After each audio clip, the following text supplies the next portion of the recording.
पाहूयात सुपरफास्ट 50 बातम्या।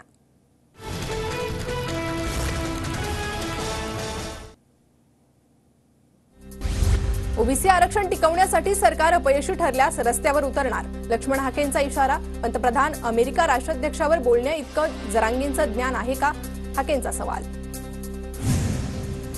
मराठा आरक्षणासंदर्भात पुढील आठवड्यात दोन्ही बाजूचा युक्तिवाद सुरू राहणार, राज्य मागासवर्ग आयोगाला प्रतिवादी बनू देणार नाही। मराठा आरक्षणाबाबत याचिकेवर राज्य सरकारची हायकोर्टात ठाम भूमिका।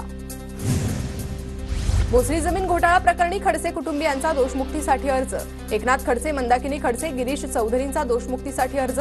भोसरी एमआयडीसीतील जमीन कवडीमोल दरात विकत घेतल्याचा खडसेंवर आरोप। शरद पवार गटाची जळगाव जिल्हा कार्यकारिणी बरखास्त, लोकसभा पराभवाची जबाबदारी स्वीकारत रवींद्र भैया पाटलांचा राजीनामा। जळगाव जिल्ह्यातील लोकसभा पराभवाच्या पार्श्वभूमीवर शरद पवार गटाची मंथन बैठक संपन्न, विधानसभा डोळ्यासमोर ठेवून पुन्हा कामाला लागण्याच्या कार्यकर्त्यांना पदाधिकाऱ्यांना सूचना। धुळ्यात खरेदी विक्री सोसायटी निवडणुकीत भाजपला धक्का, आमदार कुणाल पाटील यांच्या नेतृत्वात जवाहर पॅनलचे उमेदवार विजयी। दूध दरासाठी पुन्हा एकदा संघर्ष पेटण्याची शक्यता, दुधाला किमान 35 रुपये भाव देण्याच्या मागणीसाठी 28 जून पासून राज्यभर आंदोलन करण्याचा संघर्ष समितीचा इशारा। अमरावतीच्या चांदूर बाजारमधील पूर्णा प्रकल्पाचे 2 दरवाजे उघडले, मुसळधार पावसामुळे धरणाच्या पाणी पातळीत वाढ। नंदुरबारमध्ये आदिवासी एकता परिषदेचं पाणीपट्टीच्या विरोधात बेमुदत उपोषण सुरू, नोव्हेंबरपासून 4 दिवसाआड पाणीपुरवठा होत असूनही पाणीपट्टी वसुली। धुळे जिल्ह्यात अद्याप अपेक्षित पाऊस नाही, गेल्या 15 दिवसात पडलेल्या पावसामुळे जलसाठ्यात फक्त 2% वाढ, जिल्ह्यातील जलप्रकल्पांमध्ये अवघा 12.5% पाणीसाठा शिल्लक। नंदुरबारमधील नागरिकांचं पावसाळ्यातही पाणीसाठी हाल, शहराला पाणीपुरवठा करणाऱ्या धरणांमध्ये केवळ 28% पाणीसाठा, नागरिकांना मुसळधार पावसाची प्रतीक्षा। गोंदिया जिल्ह्यात गेल्या 6 दिवसानंतर पावसाची हजेरी, पेरणी झालेल्या पिकांना संजीवनी मिळाल्यानं शेतकऱ्यांना दिलासा, शेतकऱ्यांना अद्याप जोरदार पावसाची अपेक्षा। जळगावात आठवडाभरापासून दडी मारलेल्या पावसाचं पुनरागमन, विजांच्या कडकडाटासह पावसानं हजेरी लावल्याने बळीराजा सुखावला। कल्याण डोंबिवली परिसरात जोरदार पावसाची हजेरी, पावसाचा जोर वाढल्यानं सकल भागात पाणी साचण्याची शक्यता। मुंबई शहरासह उपनगरात जोरदार पाऊस, लोअर परळ, सायन, माटुंगा आणि वांद्रे परिसरातही पाऊस। डोंबिवलीत मुसळधार पावसामुळे मोठं झाड उन्मळून पडलं, कोणतीही जीवितहानी नाही, मात्र सर्वेश हॉल परिसरातील वाहतूक काही काळ बंद। बदलापुरात पावसामुळे विजेच्या तारा तुटून रस्त्यावर पडल्या, वीज प्रवाह सुरू असल्यामुळे तारांमधून आग निघाली, हिंद्रेपाड्यातील घटनेमुळे स्थानिकांमध्ये भीतीचं वातावरण। वसईत महावितरणचा गलथान कारभार, विद्युत पुरवठा करणाऱ्या उघड्या डीपी बॉक्सच्या वायरीचा करंट लागल्यानं 9 वर्षाच्या चिमुकल्याचा मृत्यू। गोंदिया तालुक्यातील दासगाव येथील युवकाची विद्युत लाईट दुरुस्त करत असताना विजेचा धक्का लागून मृत्यू, विद्युत कर्मचाऱ्यानं युवकास खांबावर चढवलं होतं, विद्युत कर्मचाऱ्यावर गुन्हा दाखल। धुळ्यातील शिरपूरमध्ये विहिरीत पडून पती पत्नीचा मृत्यू, विहिरीजवळचा भाग खचल्यानं पती पत्नी खाली कोसळले, एका महिलेसह 1.5 वर्षाचा मुलगा थोडक्यात बचावला। नंदुरबार जिल्ह्यात 10,000हून अधिक हेक्टरवर पपईची लागवड, पपईला योग्य भाव मिळण्याची शेतकऱ्यांची अपेक्षा। नांदेड जिल्ह्यातील शेतकऱ्यांवर दुबार पेरणीचं संकट, पावसाळा सुरू होऊन अनेक दिवस उलटले मात्र अद्यापही मोठा पाऊस नाही, निसर्गाची नुसतीच आभाळ माया, शेतकऱ्यांचा जीव टांगणीला। नंदुरबारमध्ये बोगस बियाणे विक्री करणाऱ्यांवर कडक कारवाई, 2 कृषी केंद्राचे परवाने कायमस्वरूपी रद्द, स्वस्त किमतीत बोगस बियाण्यांची विक्री सुरू होती।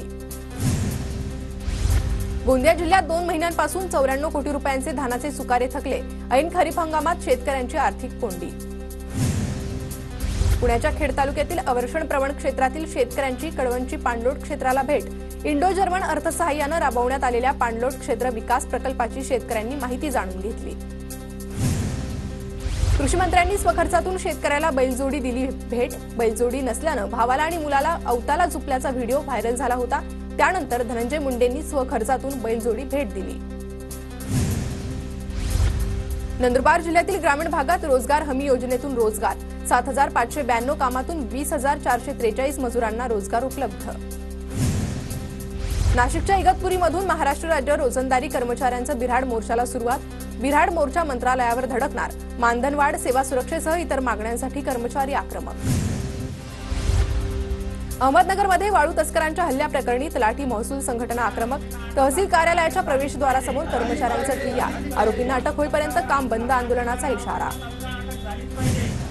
अमरावतीत ऐतिहासिक खापर्डे वाड्याचं पाडकाम हाती, मनपाच्या शिकस्त इमारती पाडण्याच्या कारवाईत खापर्डे वाडा जमीनदोस्त.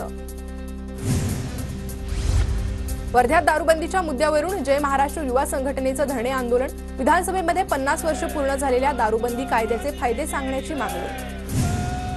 अमरावतीच्या तपोवनमधील ग्रामस्थांचं रस्त्याच्या मागणीसाठी ठिय्या आंदोलन, तपोवन संस्थेनं रस्ता बंद केल्याचा आरोप. जळगावच्या सार्वजनिक बांधकाम कार्यालयात कंत्राटदारांचं धरणे आंदोलन, जिल्ह्यातील तब्बल 150 कंत्राटदारांची शासनाकडे 850 कोटी रुपयांची थकबाकी. कोल्हापूर शहरातील रस्त्यांसह नागरी समस्या संदर्भात भाजपचं आंदोलन, महानगरपालिकेचे दुर्लक्ष होत असल्यानं महानगरपालिकेसमोर तीव्र निदर्शने आणि जोरदार घोषणाबाजी. धुळे शहरात महापालिकेतर्फे होत असलेल्या कचरा संकलनाचा बोजावरा उडाला, 80 गाड्यांपैकी 20 गाड्या बंद, शहरात अनेक ठिकाणी कचरा, नागरिक त्रस्त. धुळ्यात रेशन कार्ड धारकांना केवायसीची अडचण, लवकरात लवकर कारवाई करत समस्या सोडवा, तहसीलदारांना घेराव घालत ठाकरे गटाची मागणी.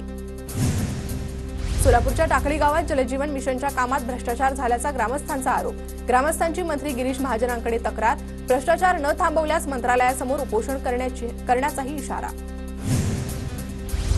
अंबाजोगाई येथील ऐतिहासिक स्मारकांच्या दुरुस्तीच्या कामाला मान्यता, पुरातत्व विभागाकडून 17 कोटींच्या खर्चाला प्रशासकीय मान्यता. पालघरमध्ये बंटी बबलीच्या जोडीकडून 105 आदिवासी महिलांची कोट्यवधींची फसवणूक, आदिवासी महिलांच्या नावे कर्ज काढून स्वतःसाठी पैशांचा वापर, बंटी बबली विरोधात मनोर पोलीस ठाण्यात गुन्हा दाखल. सोलापुरात डॉक्टरपतीकडून पत्नीचा जबरदस्तीने गर्भपात, जेलरोड पोलीस ठाण्यात डॉक्टर श्रीनिवास पिडिपोल विरोधात गुन्हा दाखल. नागपूरमध्ये दुचाकी चोरट्यासह भंगार व्यापाऱ्याला अटक, 5 दुचाकींसह भंगारात विकलेल्या दुचाकीही जप्त, पाचपावली पोलिसांची कारवाई. गडचिरोलीत 2 जहाल महिला माओवाद्यांचं आत्मसमर्पण, नक्षल कारवाईत सहभागी असल्याचे अनेक पोलीस ठाण्यात गुन्हे, दोन्ही महिलांवर प्रत्येकी 8 लाख रुपयांचं बक्षीस. अहमदनगर मनपासमोर फटाके फोडून नागरिकांकडून जल्लोष साजरा, पालिका आयुक्तांवर कारवाई केल्याच्या चर्चेनंतर जल्लोष, मनपा आयुक्त पंकज जावळेंवर लाच मागितल्याचा आरोप. महाराष्ट्रातील पहिल्या मराठा भवनाला राज्य सरकारचा हिरवा कंदील, पंढरपूरच्या छत्रपती शिवाजी महाराज चौकात एकमेकांना पेढे भरवत आणि फटाक्यांची आतषबाजी करत निर्णयाचं स्वागत.